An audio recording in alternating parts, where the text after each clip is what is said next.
माननीय सभासदों, माननीय अध्यक्ष जी,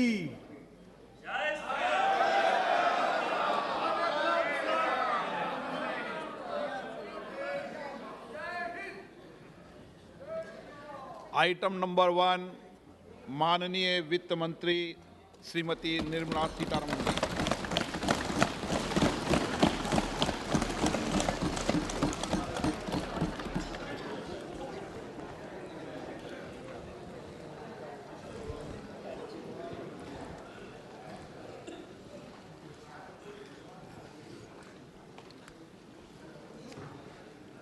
Honorable Speaker, I present the budget for 2023-2024. This is the first budget in Amrit Kal.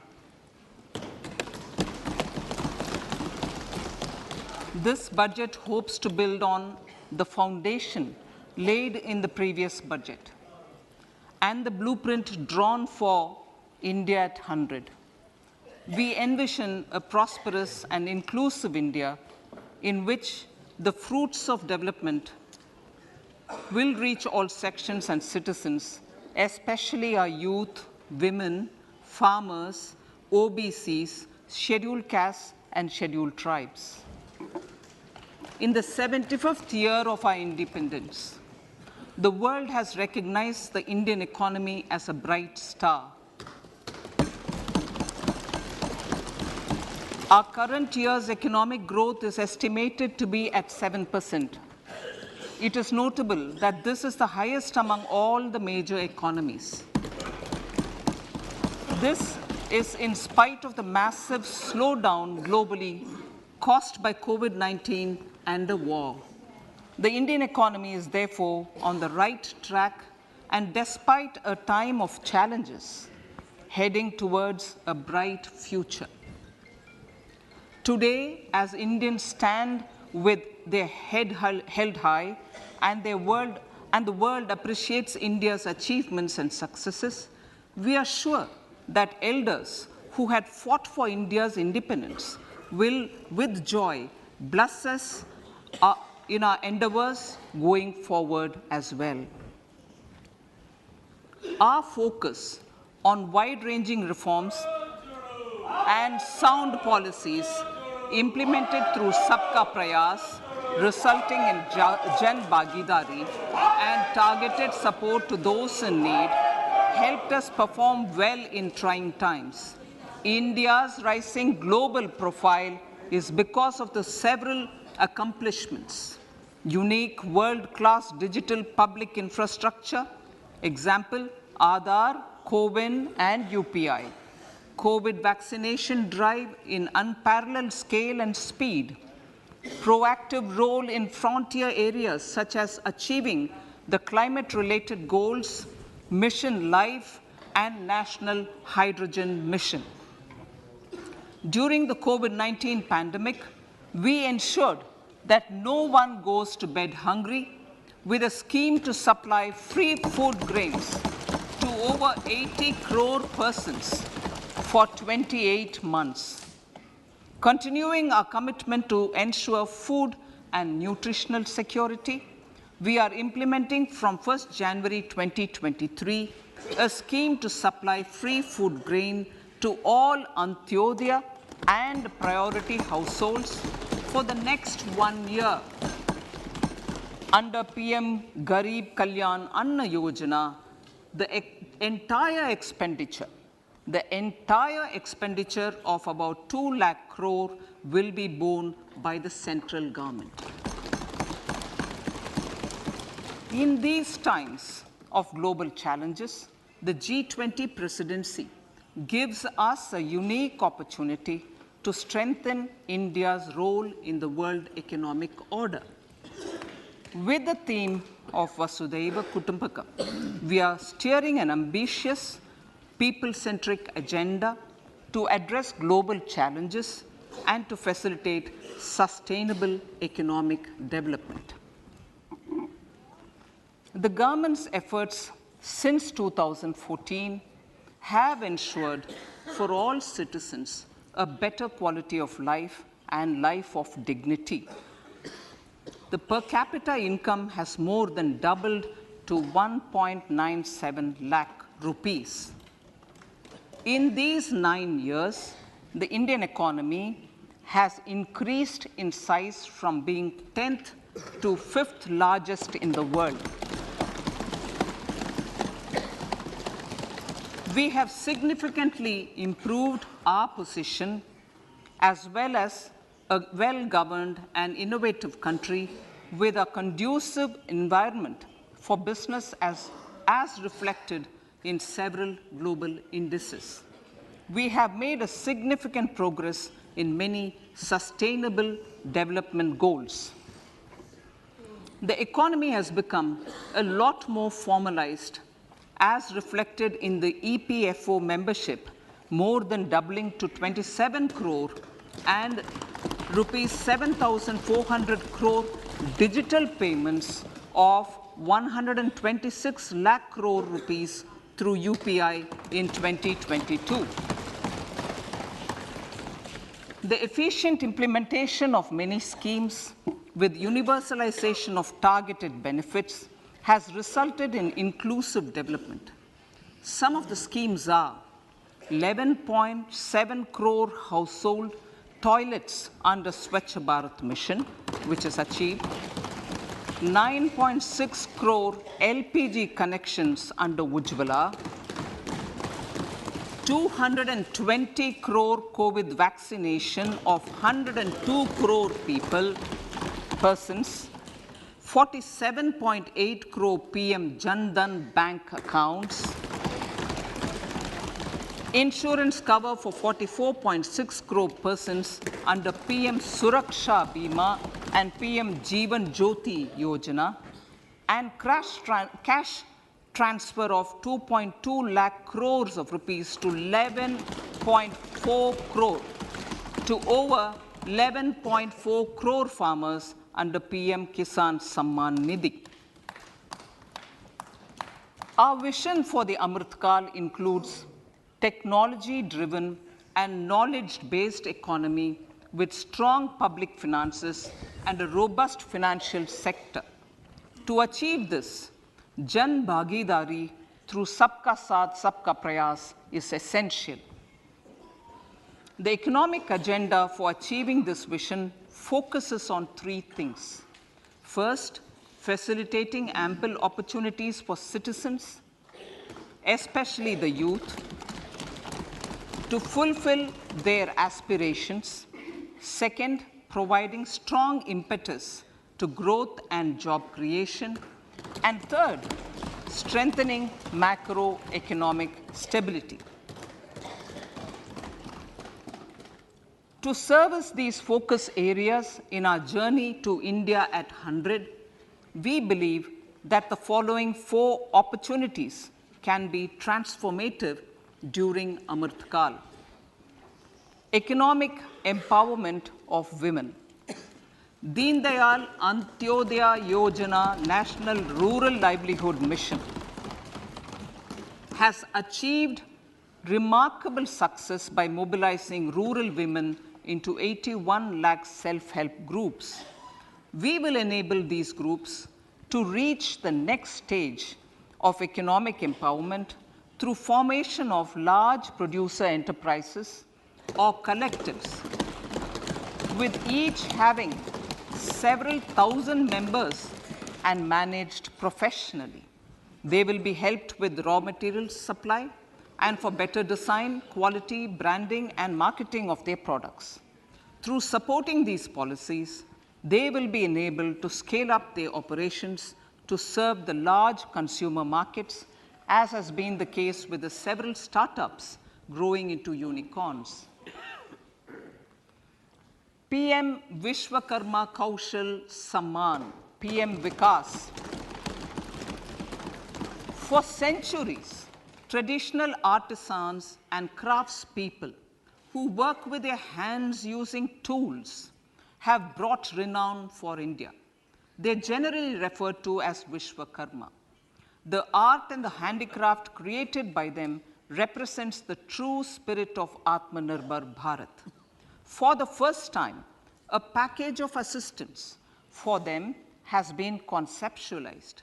The new scheme will enable them to improve the quality, scale, and reach of their products, integrating them with the MSME value chain.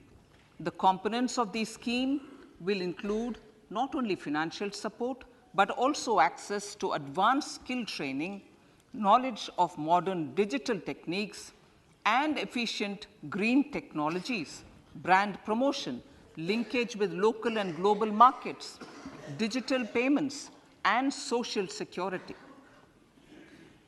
This will greatly benefit the scheduled castes, scheduled tribes, OBCs, women, and people belonging to the weaker sections. Tourism. The country offers immense attraction for domestic as well as foreign tourists. There is a large potential to be tapped in tourism. The sector holds huge opportunities for jobs and entrepreneurship for youth in particular. Promotion of tourism will be taken up on mission mode with active participation of states, convergence of government programs, and public-private partnerships. Green growth. We are implementing many programs for green fuel, green energy, green farming, green mobility, green buildings, and green equipment, and policies for efficient use of energy across various economic sectors. These green growth efforts help in reducing carbon intensity of the economy and provides for large-scale green job opportunities.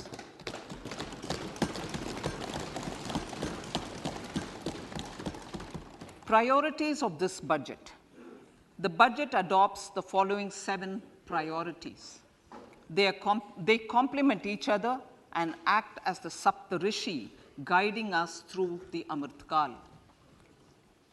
Inclusive development, reaching the last mile, infrastructure and investment, unleashing the potential, green growth, youth power, and financial sector. I now speak on the priority number 1, inclusive development. The government's philosophy of Sabka Saath, Sabka Vikas has facilitated inclusive development covering in specific farmers, women, youth, OBCs, scheduled castes, scheduled tribes, Divyangjan, and economically weaker sections, and overall priority for the underprivileged, Vanchiton ko Variyata. There has also been a sustained focus on Jammu Kashmir, Ladakh, and the Northeast. This budget builds on those efforts. Digital public infrastructure for agriculture. Digital public infrastructure for agriculture will be built as an open source, open standard, and interoperable public good. This will enable inclusive farmer-centric solutions through relevant information services for crop planning and health, improved access to farm inputs, credit and insurance, help for crop estimation, market intelligence, and support for growth of agri-tech industry and startups.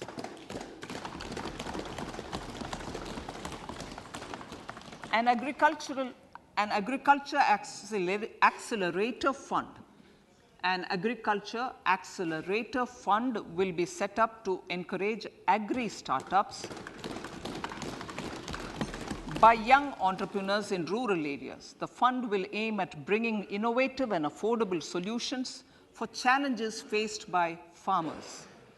It will also bring in modern technologies to transform agricultural practices, increase productivity and profitability. To enhance the productivity of extra long staple cotton, we will adopt a cluster-based and value chain approach through public-private partnerships. This will mean collaboration between farmers, state, and industry for input supplies, extension services, and market linkages. We will launch an Atmanirbhar Clean Plant program to boost availability of disease-free, quality planting material for high-value horticultural crops at an outlay of 2,200 crores. Global hub for millets, millets which are Sri Anna. India is the forefront. India is at the forefront of popularizing millets, whose consumption furthers nutrition, food security, and welfare of farmers, said the Honorable Prime Minister. We are the largest producer and second largest exporter of Sri Anna in the world. We grow several types of Sri Anna, such as Sri Anna Jowar, Sri Anna Ragi, Sri Anna Bajra, Sri Anna Kutu, Ramdana, Kangni, Kutni, Kutki, Kodo, China, and Sama. These have a number of health benefits and have been an integral part of our food for centuries. I acknowledge with pride the huge service done by small farmers in contributing to the health of fellow citizens by growing these Sri Anna. Now, to make India a global hub for Sri Anna, the Indian Institute of Millet Research, ideally Indian Institute of the Sri Anna Research, Hyderabad, will be supported as the center of excellence for sharing best practices, research, and technologies at the international level. The agricultural credit target will be increased to 20 lakh crores with focus on animal husbandry, dairy, and fisheries. We will launch a new sub-scheme of PM Matsya Sampada Yojana, which is an existing scheme, but we launch a new sub-scheme with targeted investment of 6,000 crores to further enable activities of fishermen, fish vendors, and micro and small entrepreneurs, improve value chain efficiencies, and expand the market. For farmers, especially small and marginal farmers and other marginalized sections, the government is promoting cooperative-based economic development model. A new Ministry of Cooperation was formed with a mandate to realize the vision of Sahkar Se Samriddhi. To realize this vision, the government has already initiated computerization of 63,000 primary agricultural credit societies with an investment of 2,560 crores, 2,516 crores. In consultation with all the stakeholders and the states, model bylaws for PACS were formulated, enabling them to become multi-purpose PACS.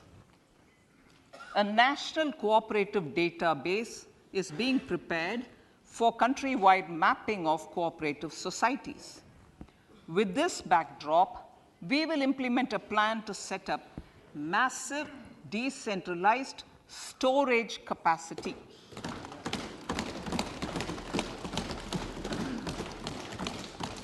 This will help farmers store their produce and realize remunerative prices through sale at appropriate times. The government will also facilitate setting up of a large number of multi-purpose cooperative societies, primary fisheries societies, and dairy cooperative societies in uncovered panchayat and villages in the next 5 years.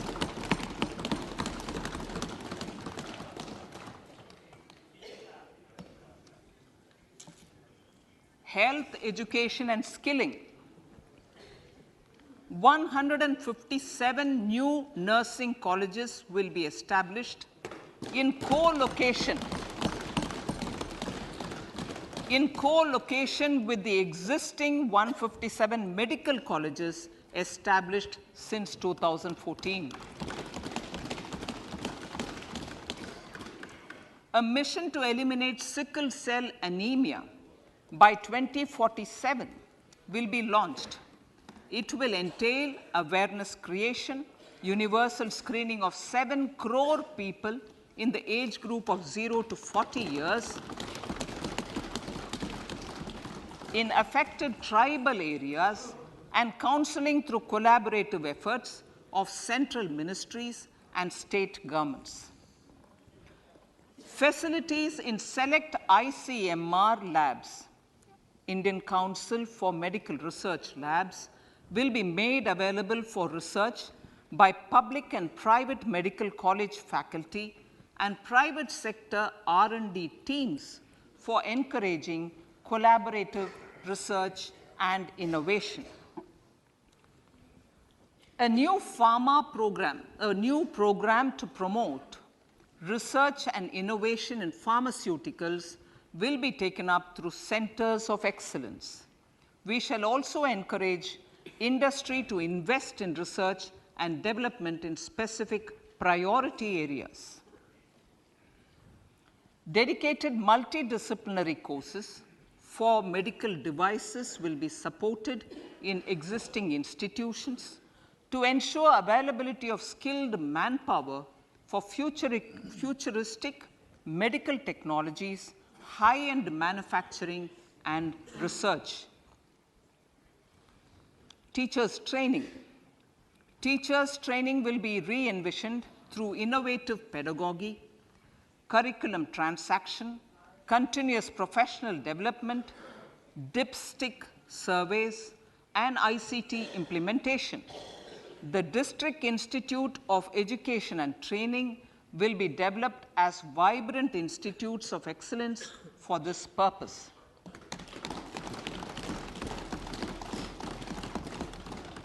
National Digital Library for Children and Adolescents.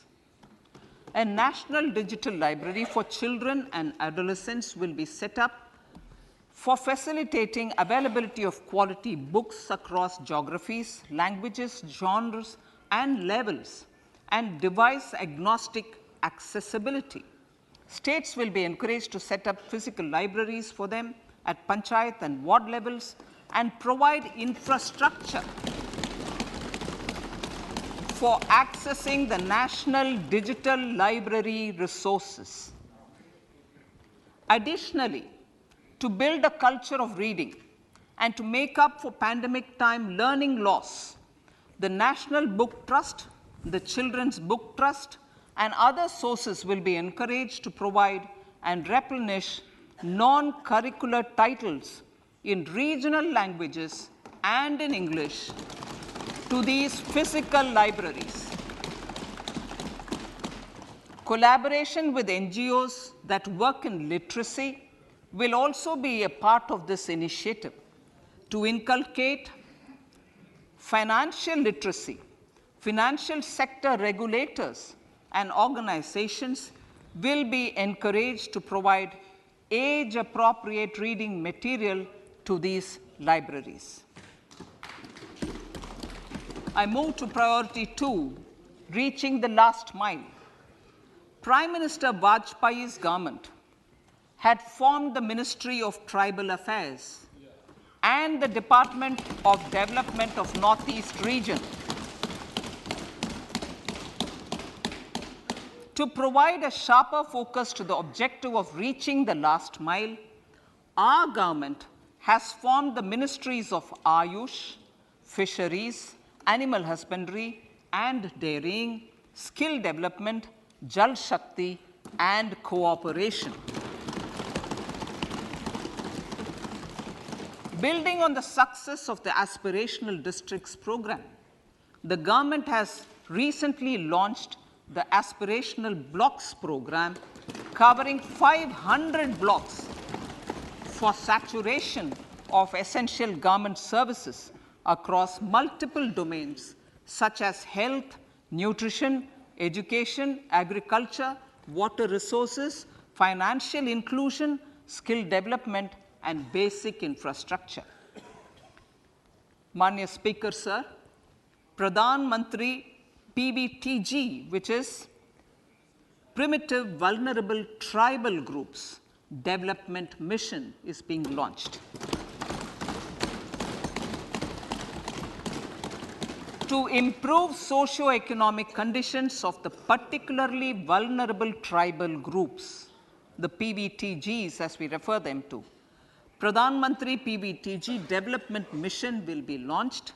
This will saturate PBTG families and habitations with basic facilities such as safe housing, clean drinking water and sanitation, improved access to education, health, nutrition, road and telecom connectivity, and sustainable livelihood opportunities. An amount of 15,000 crores will be made available to implement the mission in the next 3 years under the Development Action Plan for the Scheduled Tribes. Ekalavya Model Residential Schools. In the next 3 years, Center will recruit 38,800 teachers and support staff for the 740 Ekalavya Model Residential Schools, which is serving 3.5 lakh tribal students.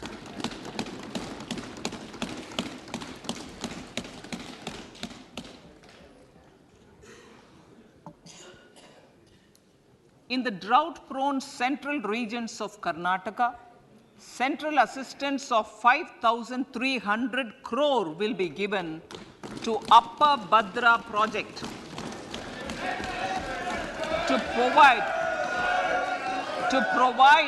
sustainable micro irrigation and filling up of surface tanks for drinking water. PM Awas Yojana. The outlay for PM Awas Yojana is being enhanced by 66% to over 79,000 crores. Bharat Shared Repository of Inscriptions will be set up in a digital epigraphy museum with digitization of 1 lakh ancient inscriptions in the first stage. Support for poor prisoners. For poor persons who are in prisons and unable to afford the penalty or the bail amount, required financial support will be provided. Priority number 3, infrastructure and investment. Investments in infrastructure and productive capacity have a large multiplier impact on growth and employment. After the subdued period of the pandemic, private investments are growing again. The budget takes the lead once again to ramp up the virtuous cycle of investment and job creation. Honorable Speaker, sir, the capital investment outlay is being increased steeply for the 3rd year in a row by 33% to 10 lakh crores, which would be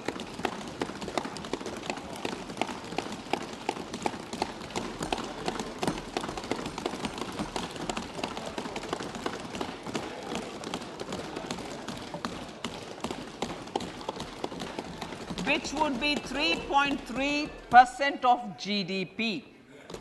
This will almost be 3 times the outlay made in 2019-20.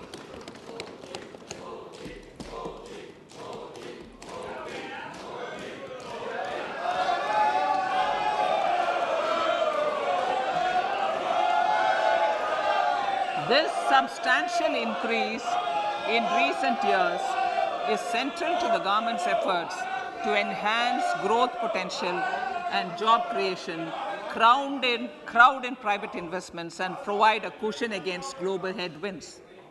The direct capital investment by the center is complemented by the provision made for creation of capital assets through grants and aids to state. The effective capital expenditure of the center is budgeted at 13.7 lakh crore rupees, which will be 4.5% of GDP. Support to state governments for capital investment. I have decided to continue the 50-year interest-free loan to state governments for 1 more year to spur investment in infrastructure and to incentivize them for complementary policies actions with a significantly enhanced outlay of 1.3 lakh crores. The newly established Infrastructure Finance Secretariat will assist all stakeholders for more private investment in infrastructure, including railways, roads, urban infrastructure, and power, which are predominantly depend on public resources. The harmonized master list of infrastructure will be reviewed by an expert committee for recommending the classification and financing framework suitable for Amrit Kal. A capital outlay, I'm talking about railways now, sir, Honorable Speaker, railways. A capital outlay of 2.40 lakh crores has been provided for the railways. This is the highest ever outlay this highest ever outlay is about 9 times the outlay made in 2013-14. 100 critical transport infrastructure projects for last and first mile connectivity for ports, coal, steel, fertilizer, and food grain sectors have been identified. They will be taken up on priority with investment of 75,000 crores, including 15,000 crore from private sources. 50 additional airports, heliports, water aerodromes, and advanced landing grounds will be revived for improving regional air connectivity.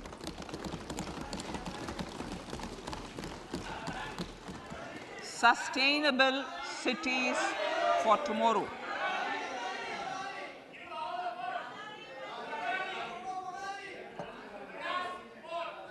States and cities will be encouraged to undertake urban planning reforms and actions to transform our cities into sustainable cities of tomorrow.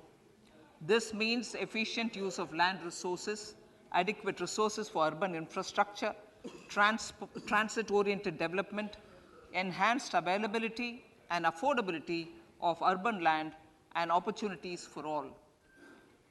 Through property tax governance reforms and ring-fencing user charges on urban infrastructure, cities will be incentivized to improve their creditworthiness for municipal bonds.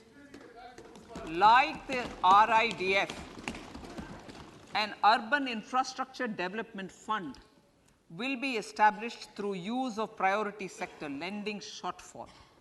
This will be managed by the National Housing Bank and will be used by public agencies to create urban infrastructure in Tier 2 and Tier 3 cities. States will be encouraged to leverage resources from the grants of the 15th Finance Commission as well as existing schemes to adopt appropriate user charges while accessing the UIDF. We expect to make available 10,000 crore rupees per annum for this purpose. All cities and towns will be enabled for 100% mechanical desludging of septic tanks and sewers to transition from manhole to machine hole mode.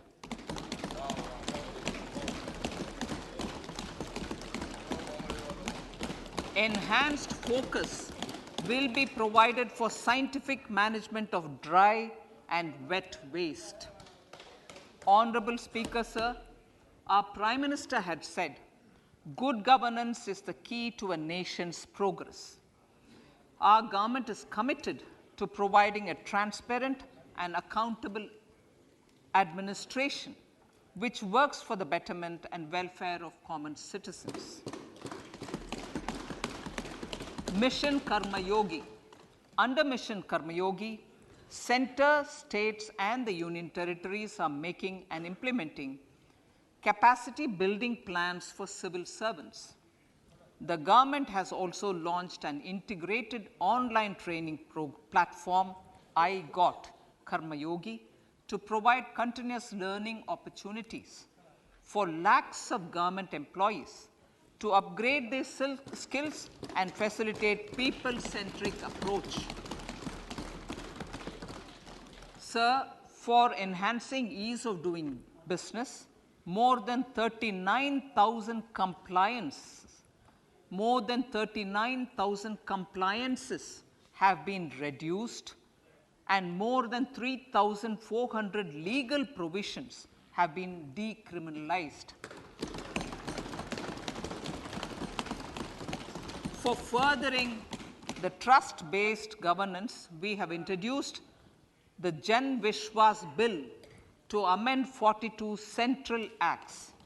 This budget proposes a series of measures to unleash the potential of our economy. Centers of Excellence for Artificial Intelligence. For realizing the vision of Make AI in India and Make AI Work for India, 3 centers of excellence for artificial intelligence will be set up in top educational institutions. Leading industry players will partner in conducting interdisciplinary research, develop cutting-edge applications, and scalable problem solutions in the areas of agriculture, health, and sustainable cities. This will galvanize an effective AI ecosystem and nurture quality human resources in the field. National Data Governance Policy. To unleash innovation and research by startups and academia, a national data governance policy will be brought out. This will enable access to anonymized data. The KYC process will be simplified, adopting a risk-based instead of one-size-fits-all approach. The financial sector regulators will also be encouraged to have a KYC system fully amenable to meet the needs of digital India. One-stop solution for identity and address updating. A one-stop solution for reconciliation and updating of identity and address of individuals maintained by various government agencies, regulators, and regulated entities will be established using DigiLocker service and Aadhaar as foundational identity.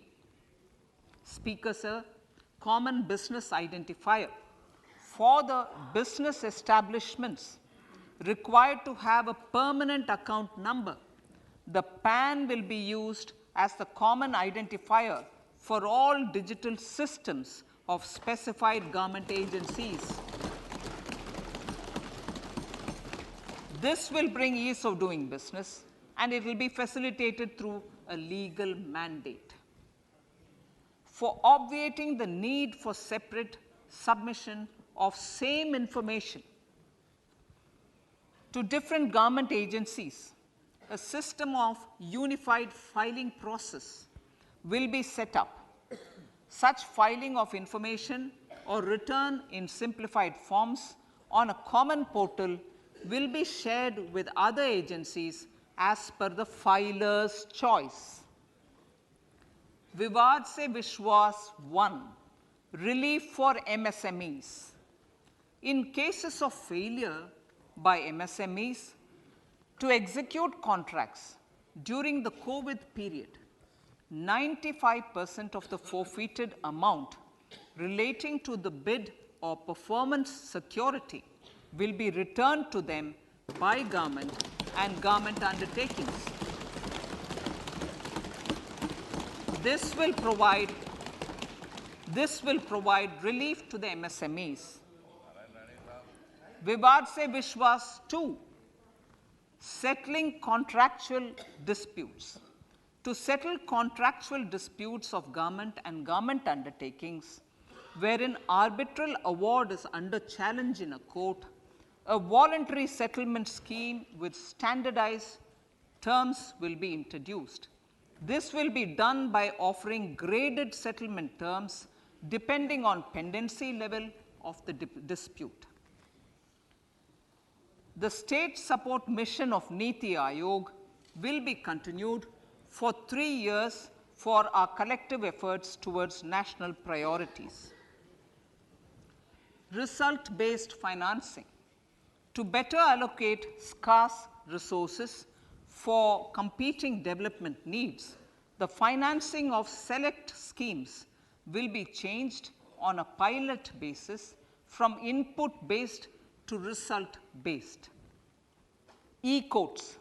For efficient administration of justice, phase 3 of e-courts projects phase 3 of the e-courts project will be launched with an outlay of 7,000 crores. Fintech services in India have been facilitated by our digital public infrastructure, including Aadhaar, PM Jan Dhan Yojana, Vidio, KYC, India Stack, and UPI. To enable more fintech innovative services, the scope of documents available in DigiLocker for individuals will be expanded. An entity DigiLocker will be set up for the use by MSMEs, large businesses, and also charitable trusts. This will be towards storing and sharing documents online securely whenever needed with various authorities, regulators, banks, and other business entities. 5G services. 100 labs for developing applications using 5G services will be set up in engineering institutions.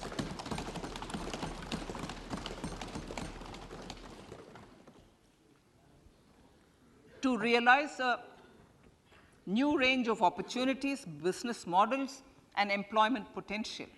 The labs will cover, among others, applications such as smart classrooms, precision farming, intelligent transport systems, and healthcare applications.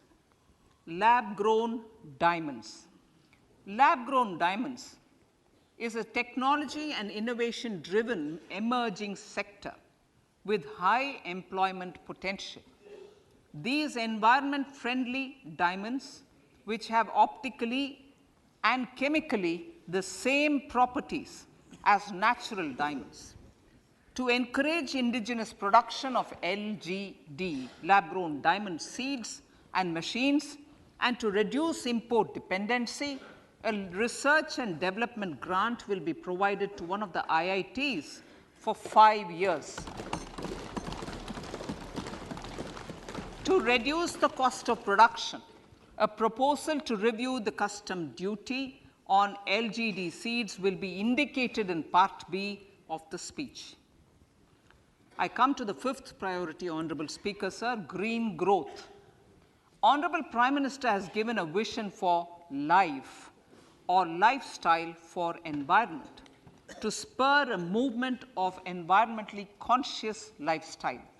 India is moving forward firmly for the Panchamrit, the net zero carbon emission by 2070 to usher in green industrial and economic transition. This budget builds on our focus on green growth. The recently launched National Green Hydrogen Mission, with an outlay of 19,700 crores, will facilitate transition of the economy to low carbon intensity, reduce dependence on fossil fuel imports, and make the country assume technology and market leadership in this sunrise sector. Our target is to reach an annual production of 5 MMT by 2030. Energy transition. This budget provides for 35,000 crores for priority capital investment towards energy transition and net zero objectives and energy security by Ministry of Petroleum and Natural Gas. To steer the economy on sustainable development path, battery energy storage systems with capacity of 4,000 MWh will be supported with viability gap funding. A detailed framework for pumped storage projects will also be formulated. Renewable energy evacuation. The interstate transmission system for evacuation and grid integration of 13 gigawatt renewable energy from Ladakh will be constructed with investment of 20,700 crore, including central support of 8,300 crores. Green credit program. For encouraging behavioral change, a green credit program will be notified under the Environment Protection Act. This will incentivize environmentally sustainable and responsive actions by companies, individuals, and local bodies, and help mobilize additional resources for such activities. PM Program for Restoration, Awareness, Nourishment, and Amelioration of Mother Earth, PM Pranam, will be launched to incentivize states and union territories to promote alternative fertilizers and balanced use of chemical fertilizers. Go Bardhan scheme. 500 new waste to wealth plants under Go Bardhan, galvanizing organic bio-agro resources done. Go Bardhan scheme will be established for promoting circular economy. These will include 200 compressed biogas plants, including 75 plants in urban areas, and 300 community or cluster-based plants at a total investment of 10,000 crores. I will refer to this in Part B also. In due course, a 5% CBG mandate will be introduced for all organizations marketing natural and biogas. For collection of biomass and distribution of biomanure, appropriate fiscal support will also be provided. Bharatiya Prakritik Kheti Bio Input Resource Centers. Over the next 3 years, we will facilitate 1 crore farmers to adopt natural farming. For this, Honorable Speaker, 10,000 bio input resource centers will be set up, creating a national level distributed micro fertilizer and pesticide manufacturing network. Mishti.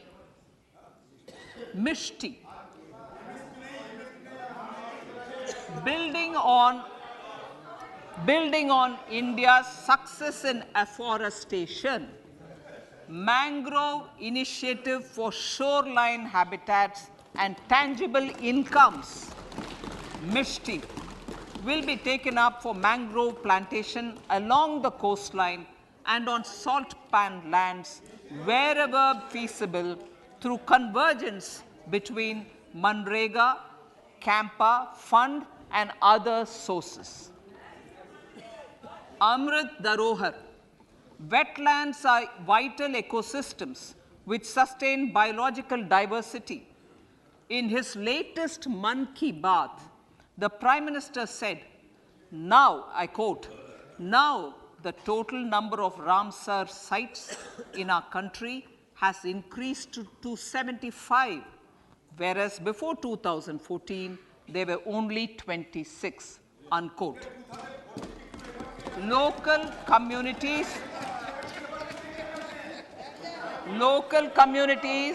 have always been at the forefront of conservation efforts.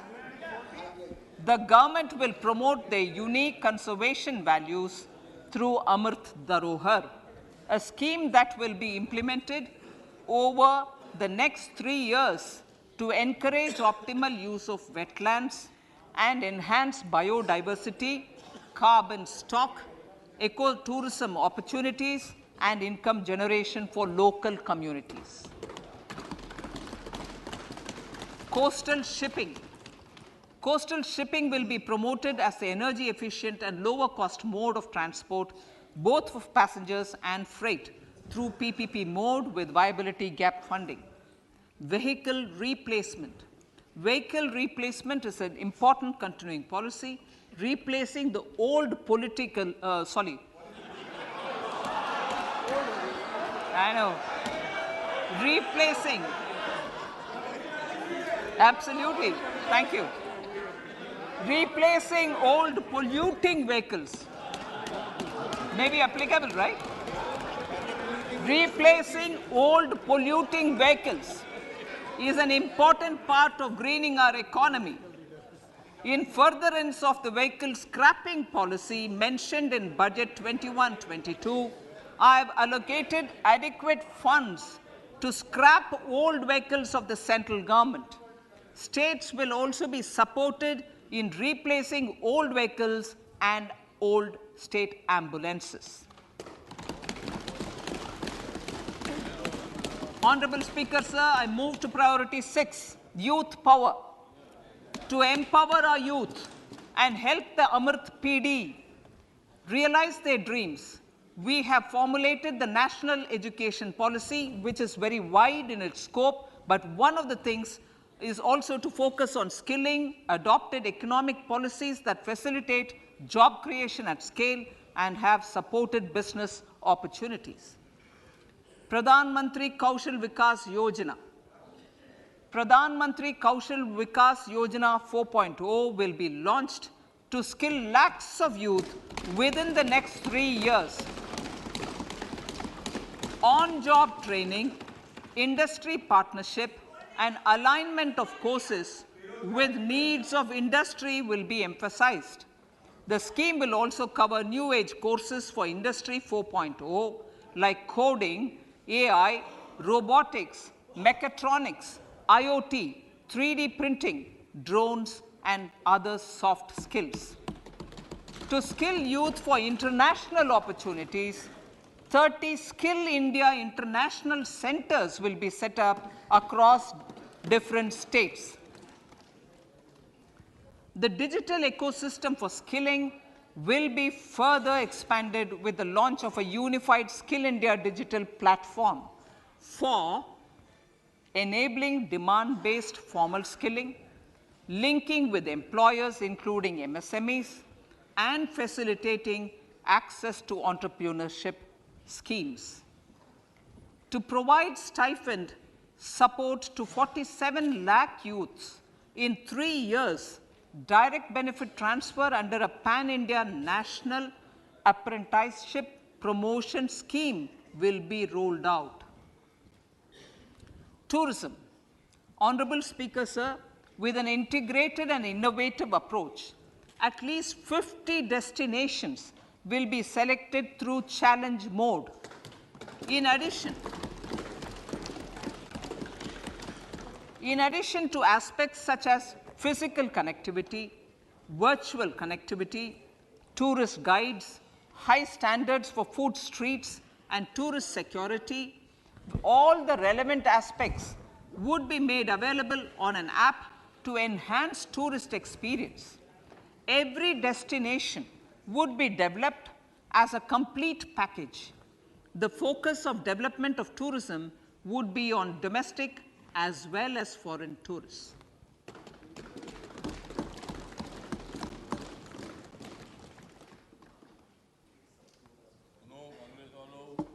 Sector-specific skilling and entrepreneurship development will be dovetailed to achieve the objectives of Dekho Apna Desh initiative. This was launched as an appeal by the Honorable Prime Minister to the middle class to prefer domestic tourism over international tourism. the integrated development of theme-based tourist circuits, the Swadesh Darshan scheme, was also launched. Under the Vibrant Villages program, tourism infrastructure and amenities will be facilitated in border villages. Unity Mall.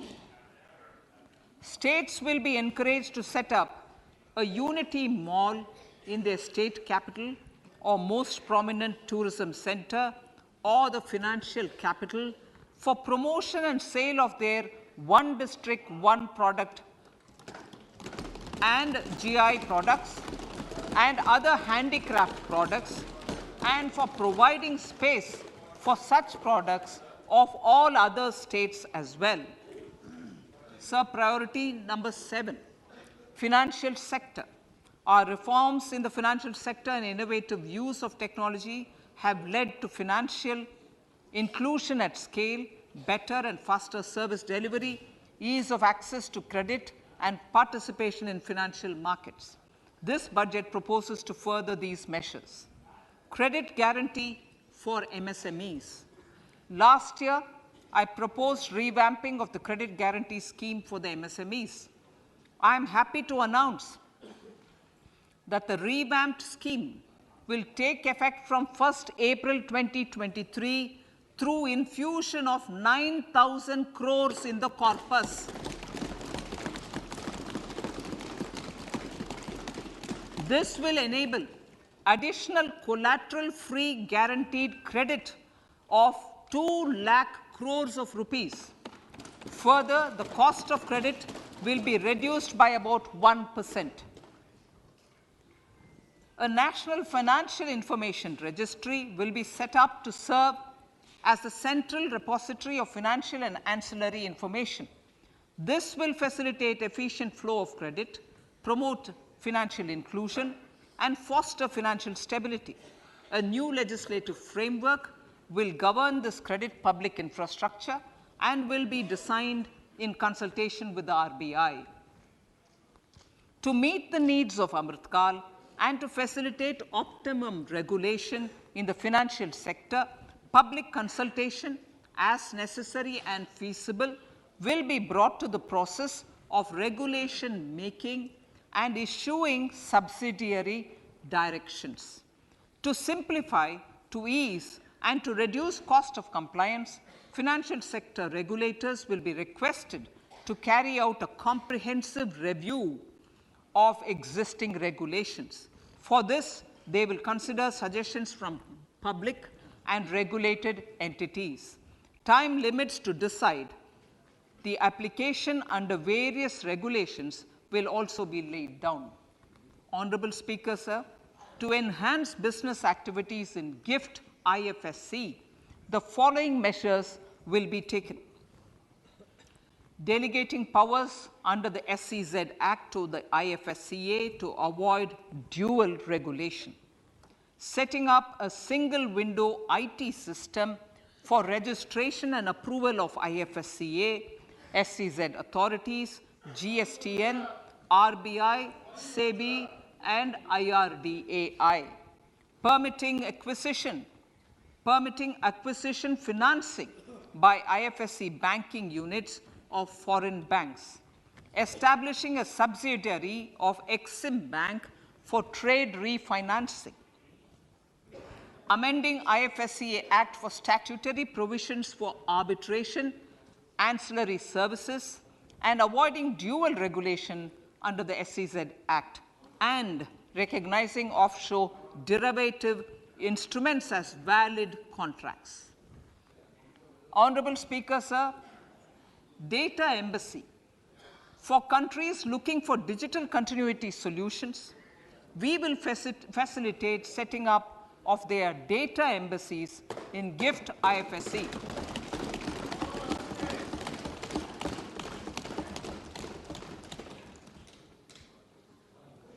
Improving governance and investor protection in banking sector.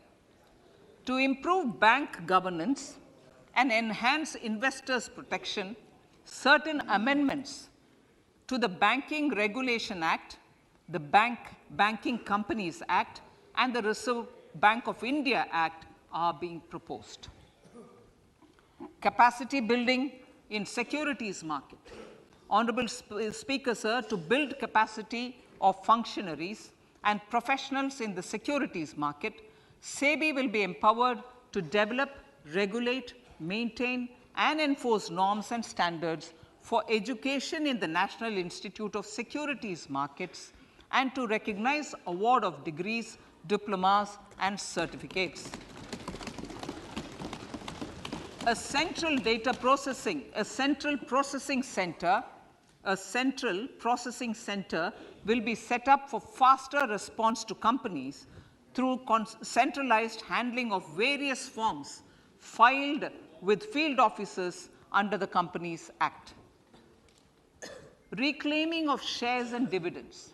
For investors to reclaim unclaimed shares and unpaid dividends from the Investor Education and Protection Fund Authority with ease, from the Investor Education and Protection Fund Authority with ease, an integrated IT portal will be established.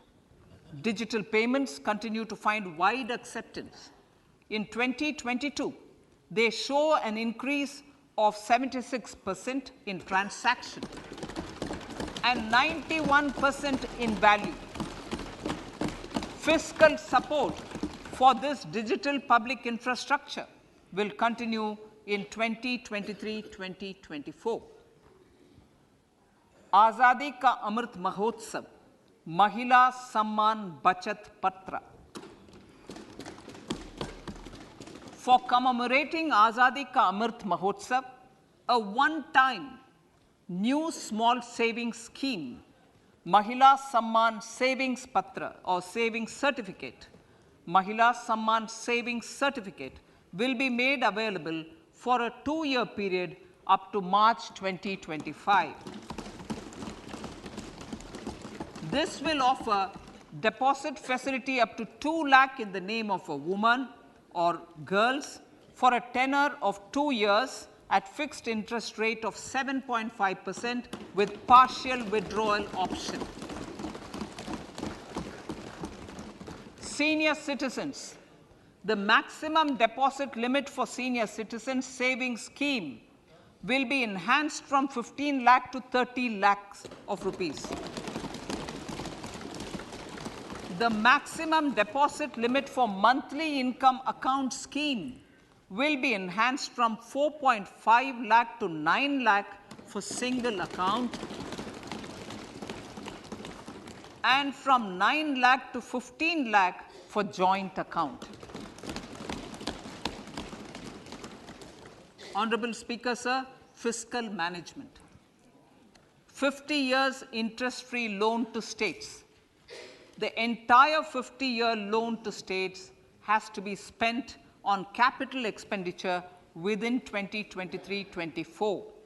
Most of this will be at the discretion of the states, but a part will be conditional on states increasing their actual capital expenditure. Parts of the outlay will also be linked to or allocated for the following purposes: scrapping old government vehicles, urban planning reforms and actions, financing reforms in urban local bodies to make them credit-worthy for municipal bonds, housing for police personnel above or as part of the police station, constructing unity malls, children and adolescent libraries and digital infrastructure, and state share of capital expenditure of central schemes. Honorable Speaker, sir, fiscal deficit of states. States will be allowed a fiscal deficit of 3.5% of GSDP, of which 0.5% will be tied to power sector reforms. Revised estimates 2022 to 2023. The revised estimate, Honorable Speaker, sir, of the total receipts other than borrowing is 24.3 lakh crores, of which the net tax receipts are 20.9 lakh crores. The revised estimate of the total expenditure is 41.9 lakh crores of rupees, of which the capital expenditure is about 7.3 lakh crores. The revised estimate of the fiscal deficit is 6.4% of GDP, adhering to the budget estimate. So, budget estimates of 2023-24. Coming to 2023-24, the total receipts other than borrowings and the total expenditure are estimated at 27.2 lakh crores and 45 lakh crores respectively. The net tax receipts are estimated at 23.3 lakh crores. The fiscal deficit is estimated to be 5.9% of the GDP.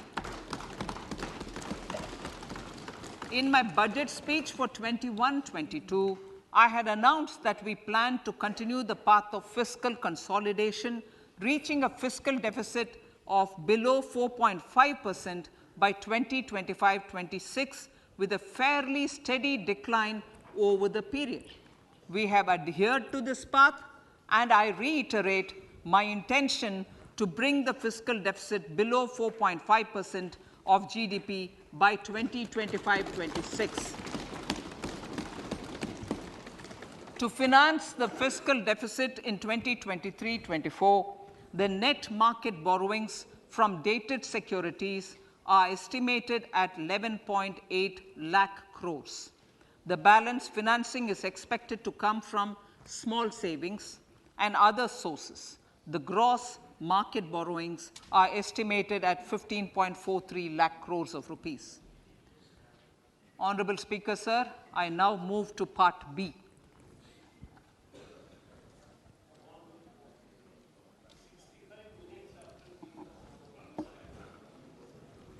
Indirect taxes. My indirect tax proposals will aim to promote exports, boost domestic manufacturing, enhance domestic value addition, encourage green energy and mobility. A simplified tax structure with fewer tax rates helps in reducing compliance burden and improving tax administration. I propose to reduce the number of basic customs duty rates on goods other than textiles and agriculture from 21 to 13. As a result, there are minor changes in the basic custom duties, cesses and surcharges on some items including toys, bicycle, automobiles and naphtha. Green mobility. To avoid cascading of taxes on blended compressed natural gas, I propose to exempt excise duty on GST paid compressed biogas contained in it.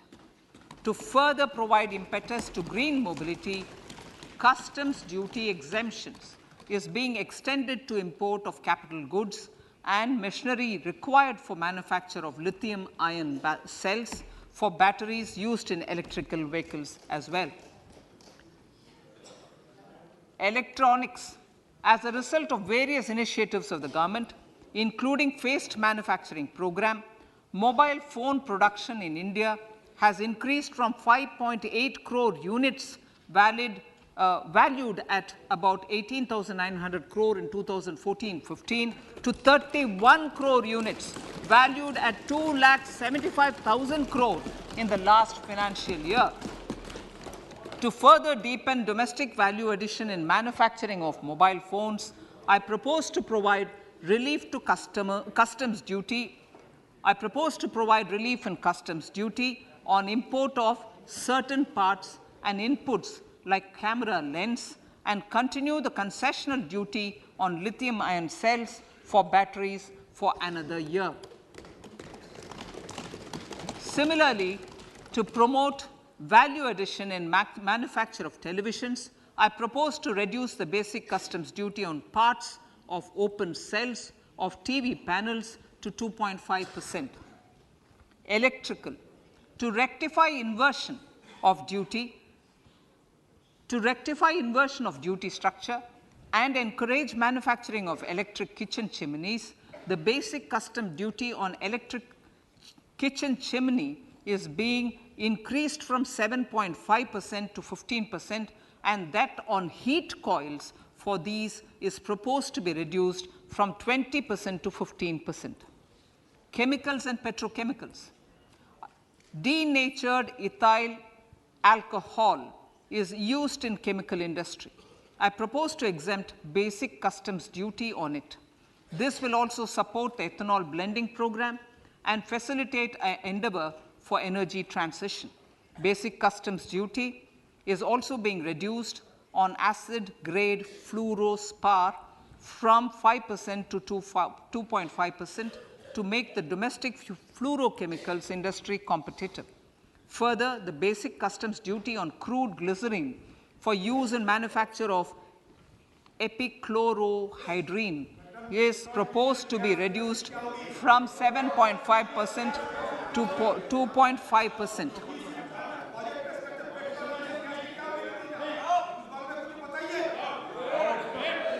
Marine products. In the last financial year, marine products recorded the highest export growth, benefiting farmers in the coastal states of the country. To further enhance the export competitiveness of marine products, particularly shrimps, duty is being reduced on key inputs for domestic manufacture of shrimp feed. India is a global leader, as I said in Part A, in cutting and polishing of natural diamonds, contributing about 3/4 of the global turnover by value. With the depletion of deposits of natural diamonds, the industry is moving towards lab-grown diamonds, and it holds huge promise. To seize this opportunity, I propose to reduce the basic customs duty on seeds used in their manufacture.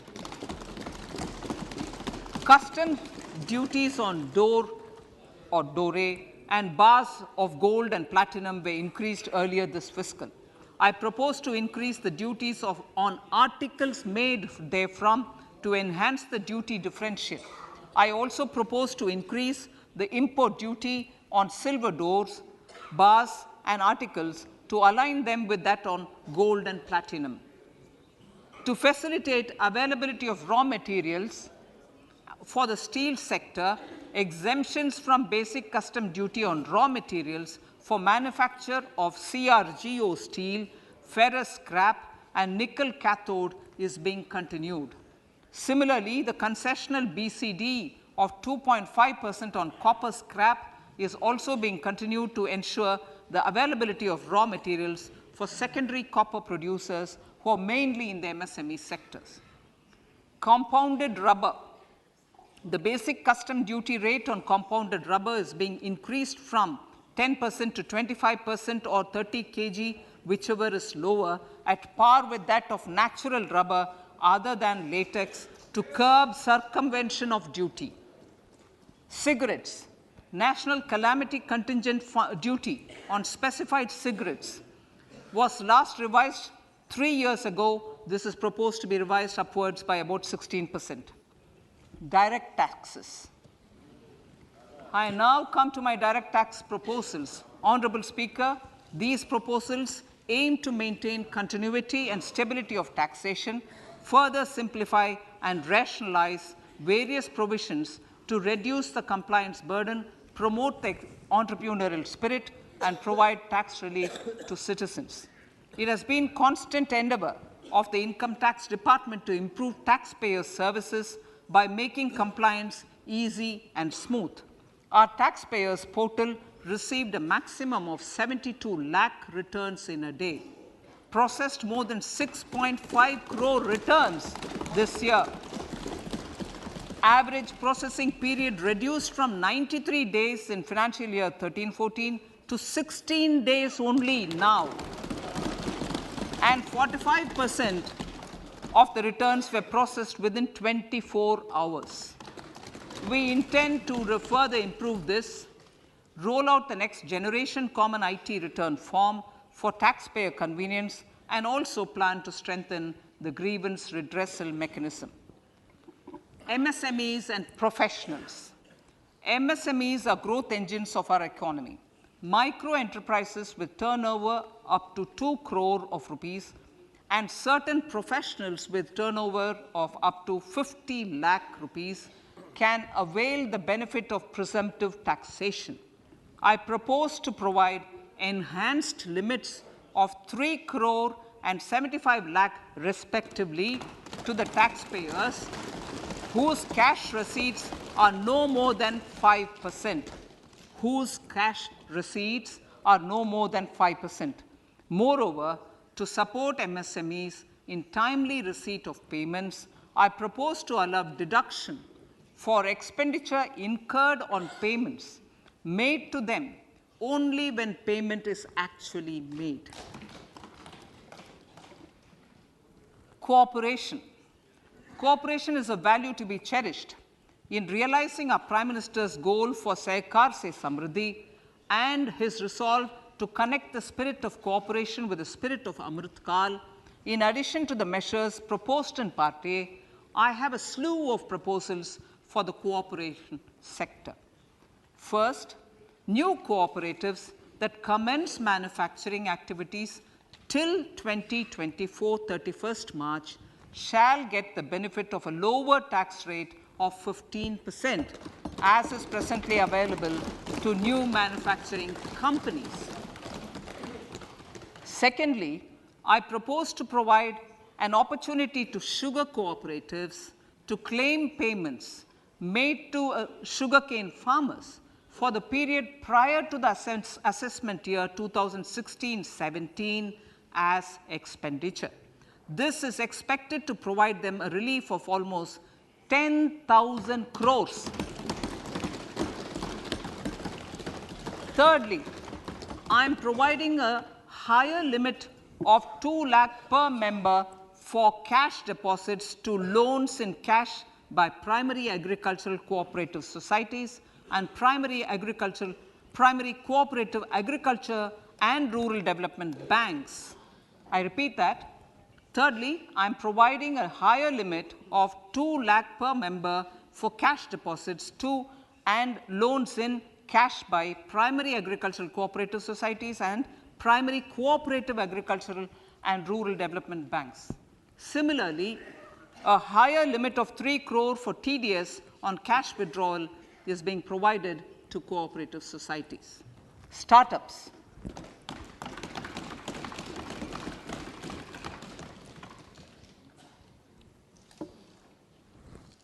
Entrepreneurship is vital for a country's economic development. We have taken a number of measures for startups and they have borne results. India is now the third largest ecosystem for startups globally and ranks second in innovation quality among middle-income countries.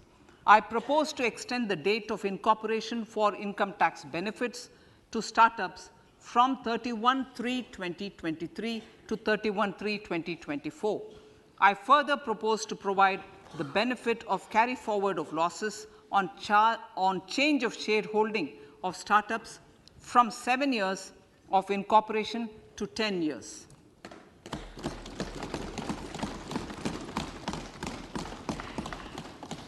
To reduce the pendency of appeals at commissioner level, I propose to deploy about 100 joint commissioners for disposal of small appeals.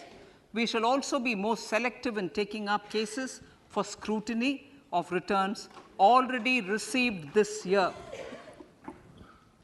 Better targeting of tax concessions. For better targeting of tax concessions and exemptions, I propose to cap deduction from capital gains on investment in residential house under Section 54 and Section 54F to 10 crores. Another proposal with similar intent is to limit income tax exemption from proceeds of insurance policies with very high value. Rationalization. Honorable Speaker, sir, there are a number of proposals relating to rationalization and simplification. Income of authorities, boards, and commissions set up by statutes of union or state for the purpose of housing, development of cities, towns, and villages, and regulating and developing an activity or matter is proposed to be exempted from income tax. Other major measures in this direction are removing the minimum threshold of 10,000 for TDS and clarifying taxability relating to online gaming, not treating conversion of gold into electronic gold receipts and vice versa as capital gains, reducing the TDS rate from 30% to 20% on taxable portion of EPF withdrawals in non-PAN cases, and taxation on income for market-linked debentures.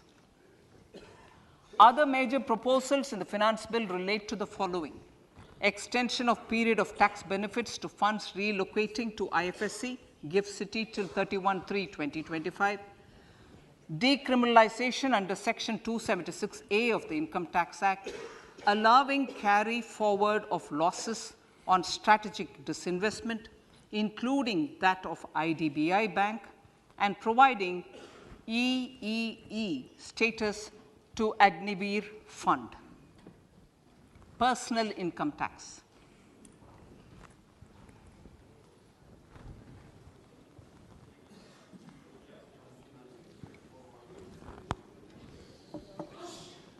Now I come to what everyone is waiting for. Personal income tax. I have 5 major announcements to make in this regard. These primarily benefit our hard-working middle class. The first one concerns rebate. Currently, those with income up to 5 lakh do not pay any income tax in both old and new regimes. I propose to increase the rebate limit to 7 lakhs in the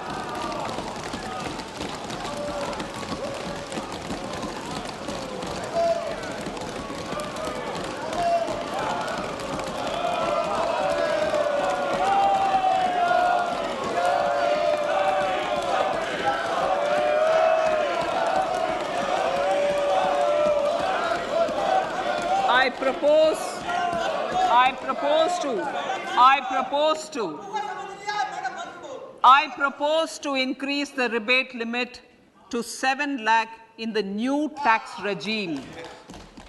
Thus, persons in the new tax regime with income up to 7 lakhs will not have to pay any tax at all. The second proposal relates to middle class individuals.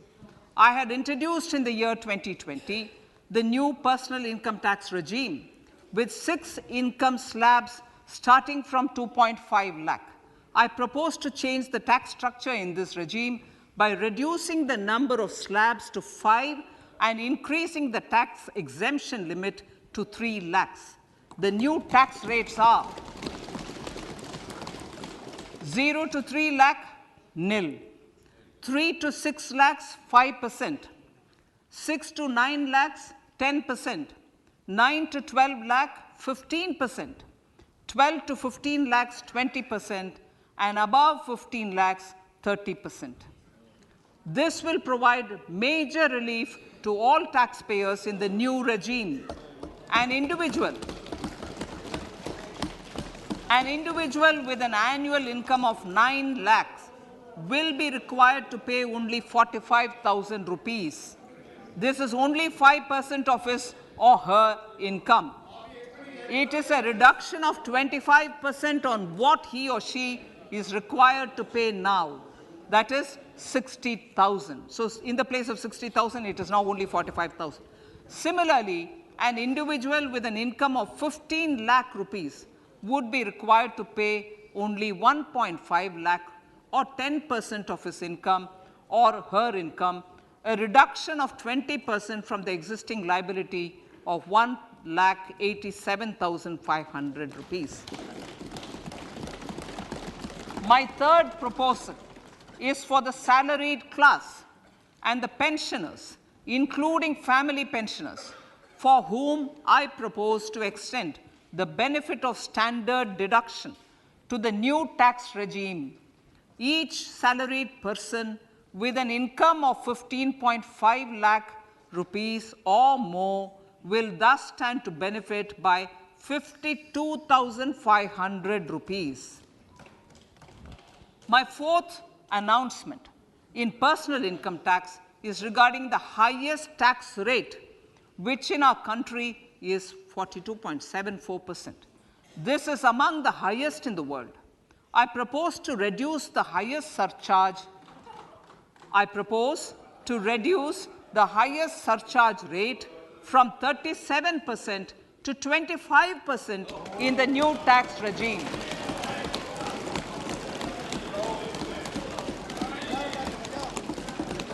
This would result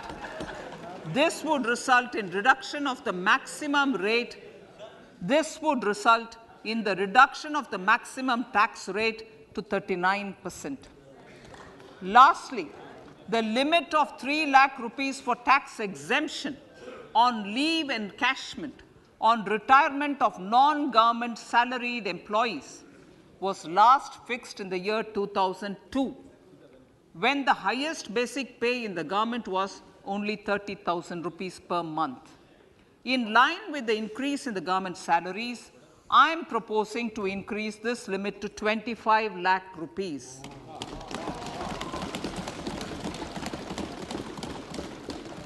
We are also making the new income tax regime as the default tax regime.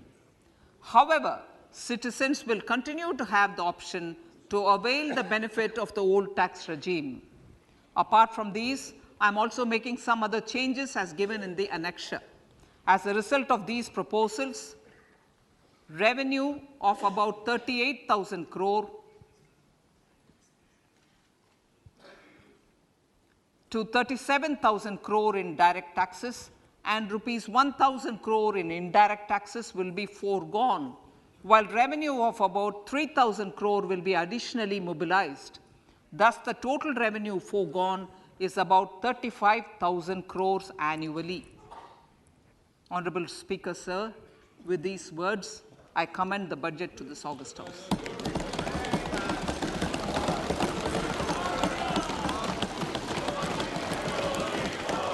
One hour, 25 minutes. Item number 1, माननीय item number 2, Shrimati Nirmala Sitharaman ji. Sir, with your permission, I lay on the table of the following statements.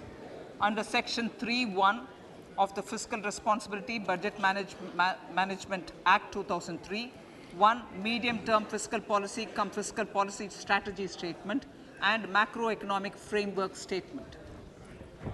माननीय सदस्यगण, जैसा कि आपको समाचार भाग 2 के माध्यम से पहले ही सूचित किया जा चुका है कि माननीय वित्त मंत्री जी के बजट भाषण की प्रतियां हार्ड कॉपी के रूप में उपलब्ध कराई गई है. आप बजट भाषण की अपनी अपनी प्रति प्रकाशन पलक से ले लें. आपको ये भी सूचित किया जाता है कि माननीय मंत्री द्वारा बजट प्रस्तुत किए जाने के पश्चात उसकी प्रतियां आपको मेंबर्स पोर्टल के माध्यम से उपलब्ध करा दी जाएगी. आइटम नंबर 3, माननीय मंत्री जी, वित्त मंत्री जी. Sir, with your permission, I rise to move for leave to introduce the Finance Bill 2023. प्रश्न ये कि विधेयक को पुनर्स्थापित करने की अनुमति प्रदान की जाए.